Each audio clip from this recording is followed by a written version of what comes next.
Put a single $1,000 into an account that earns 8% a year. Then walk away. You never add another cent. Don't touch it for 40 years, no deposits, no clever trades, nothing. Just leave it completely alone. When you come back, it isn't $2,000 or $3,000. It's about $22,000.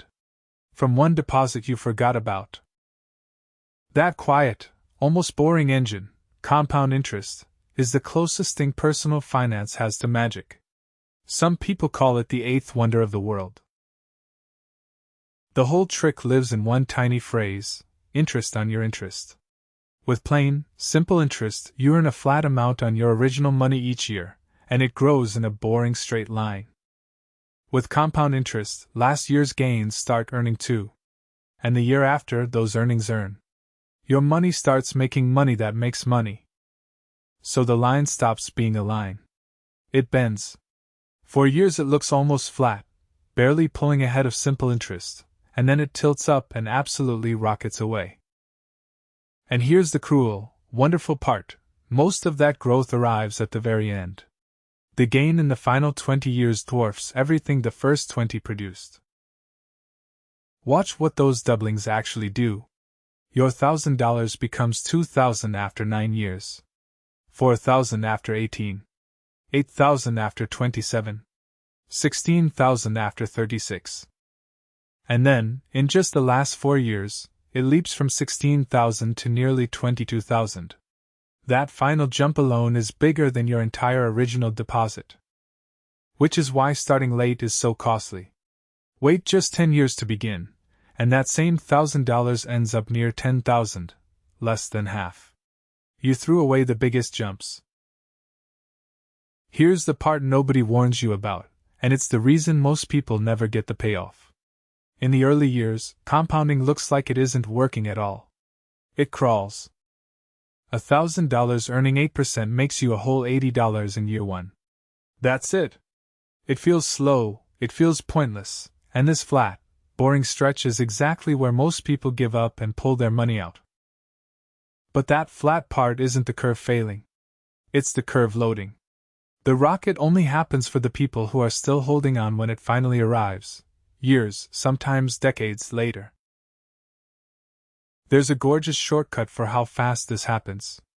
It's called the rule of 72. Take the number 72, divide it by your interest rate, and you get the years it takes your money to double. At 8%, that's about 9 years. So your 1,000 becomes 2,000, then 4, then 8, then 16. And each doubling is larger than every doubling before it combined. The jumps get monstrous near the end. And the rate you earn matters far more than feels possible, because it sits in the exponent. Take that same single $1,000, left alone for the same 40 years. At 4%, it grows to about 4,800. At 8%, to 22,000. But at 12%, that very same $1,000 becomes 93,000. 3 rates that sound close on paper, 4, 8, 12, and yet the outcomes aren't close at all. A few extra percentage points, compounded for decades, is the difference between comfortable and rich. And the reason a couple of percentage points matter so absurdly much comes down to where the rate lives in the math. It sits up in the exponent, the part that gets compounded, over and over. So earning just 1% more, 7 versus 8, doesn't add 1% to your result. Over 40 years it can mean $15,000 instead of 22, a gap of nearly half, from a single point. Which is also why the opposite stings so badly. 1% shaved off, by a fee, a bad fund, a lazy account, quietly costs you a fortune over a lifetime. In the exponent, tiny is never tiny. The smallest, most boring-looking number in the whole equation turns out to be the one that decides everything. Which is why the single most valuable ingredient in all of this isn't money at all. It's time. Picture 2 different savers. The first saves for just 10 years in her 20s, and then stops completely, never adding another dollar. The second waits, then saves steadily for 30 straight years, putting in 3 times as much money overall. And yet the early saver often ends up ahead. Her smaller deposits simply had decades of extra doublings. A 10-year head start can quietly beat triple the savings.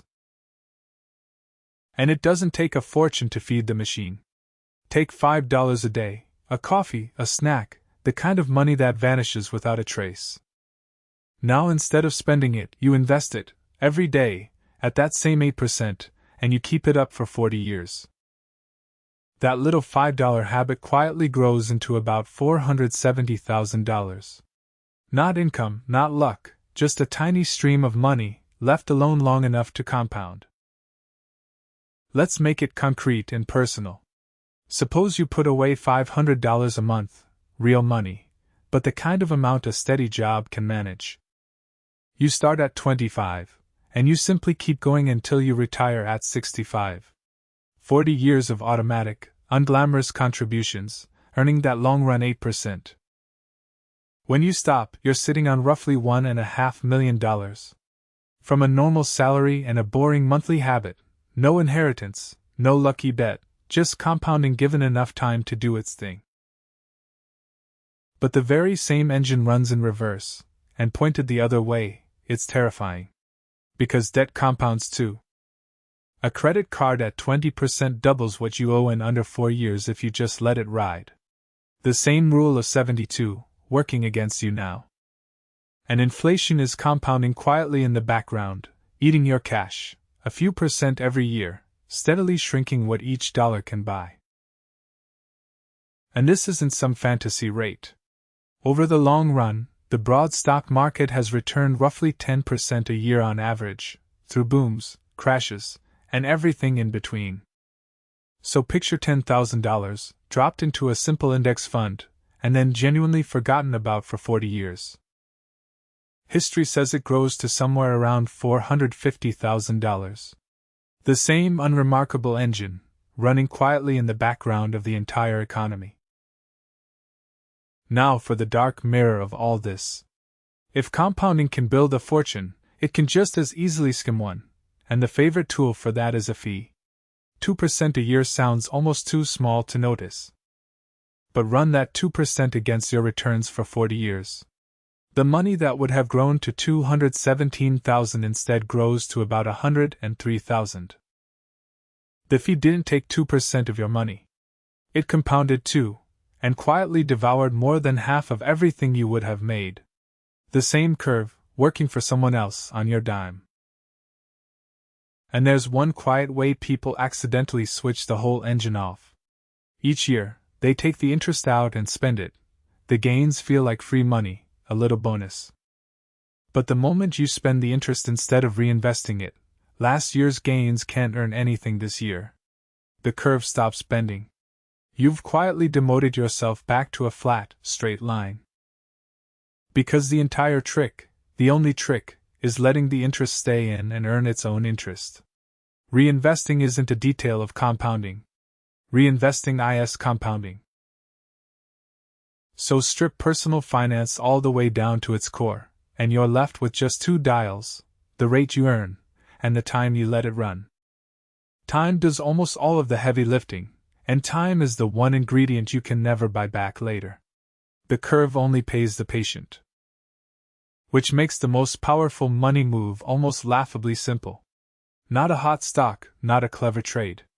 Just start as early as you can, and then do nothing while the curve goes to work.